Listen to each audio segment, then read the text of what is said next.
The nomination of the long-rumored candidate to be U.S. ambassador to South Korea, Victor Cha, was pulled last weekend after he warned the White House that a so-called bloody nose strike against Pyongyang would risk pulling the U.S. into a disastrous war that would endanger hundreds of thousands of lives.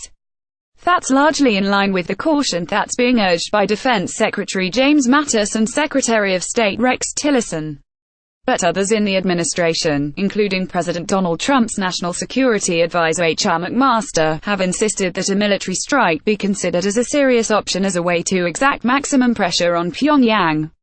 And it's the tension that was on display when Cha's nomination was pulled. It seems that there are divisions within the administration. Bruce Klingner, a former CIA officer and a senior research fellow at the Heritage Foundation, told CNN's Brooke Baldwin Wednesday, as the SecDef has stated, there are a wide range of military options available to the president, but it is important to note that this is still a diplomatically led effort. Pentagon spokesman Lieutenant Colonel Chris Logan told CNN. As far as specifics go, we will not discuss operational details or potential military options, State Department spokeswoman Heather Nauert said. Our policy is maximum pressure with the goal of bringing North Korea to the negotiating table, as POTUS said in the State of the Union. We have been clear that it is our intention to resolve this issue peacefully through dialogue. We have also been clear that denuclearization is the only acceptable outcome, that the entire international community is united on this point, and that it will be achieved, one way or another. The National Security Council did not respond to CNN's request for comment.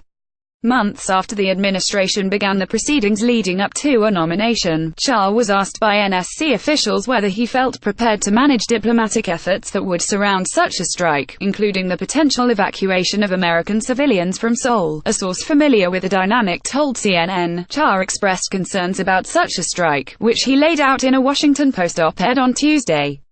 Under that strategy, the aim is for the U.S. to initiate a military strike significant enough to force North Korea to question its nuclear ambitions, but limited in scale as to avoid retaliation.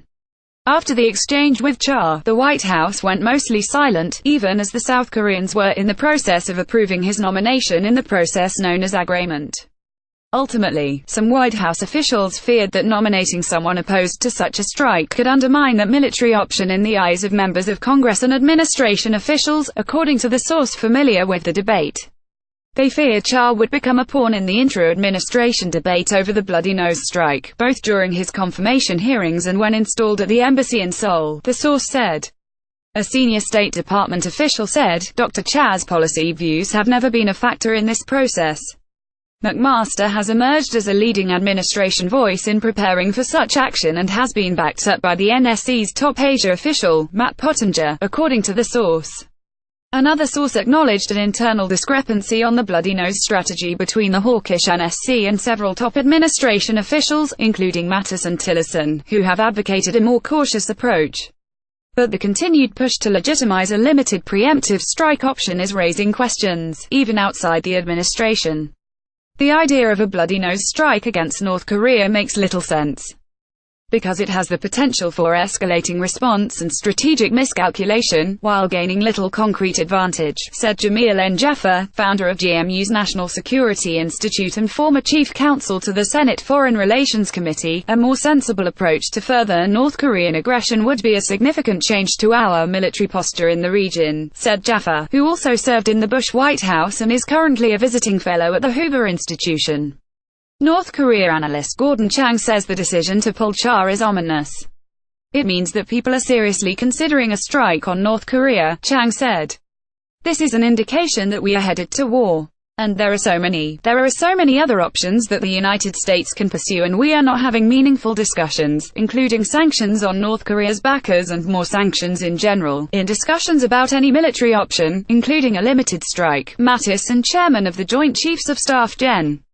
Joseph Dunford would present Trump with all options and risks, including the worst-case scenario on casualties. Their outline would include the risks involved with hitting the target, missing the target, Kim Jong-un's reaction, the prospect of not getting South Korean support for a strike, and the risk of financial and economic fallout across Asia and beyond. They would engage the president in a discussion of the strategy of a strike and the end game. What does the U.S. actually hope to achieve with a military strike on North Korea, and what is the risk if they try a strike and fail? Trump used his first State of the Union address on Tuesday to slam the depraved character of the North Korean regime in an effort to rally the nation around a common threat, but new indications that his top national security advisors disagree over the best path forward have raised concerns that the president is actively considering a limited first strike option to send a message to Pyongyang. While often eager to confront North Korean leader Kim Jong-un both verbally and via Twitter, his threats of fire and fury have largely been tempered by assurances from top advisors, like Mattis and Tillerson, who insist the U.S. remains committed to prioritizing a peaceful resolution to tensions with Pyongyang. Most of Trump's top national security advisors have said that military options should be reserved pending an imminent threat to the U.S. or allies, but McMaster has repeatedly suggested otherwise, even hinting that war is a real possibility and one that could come soon. The U.S. would likely win a military conflict with North Korea should tensions devolve into war, but would face a very difficult fight that would likely yield significant casualties on both sides, according to Commandant of the Marine Corps Gen. Robert Neller. War with North Korea will be a very, very kinetic, physical, violent fight over some really, really tough ground, and everybody is going to have to be mentally prepared, he recently said. CIA Director Mike Pompeo has warned North Korea is ever closer to being able to hold America at risk. Pompeo said it could be just a handful of months before North Korea might be able to demonstrate the capability to put a warhead on a missile that could reach the U.S. Their testing capacity has improved and the frequency with which they have tests which are materially successful has also improved, CNN's Elise Labert contributed to this report.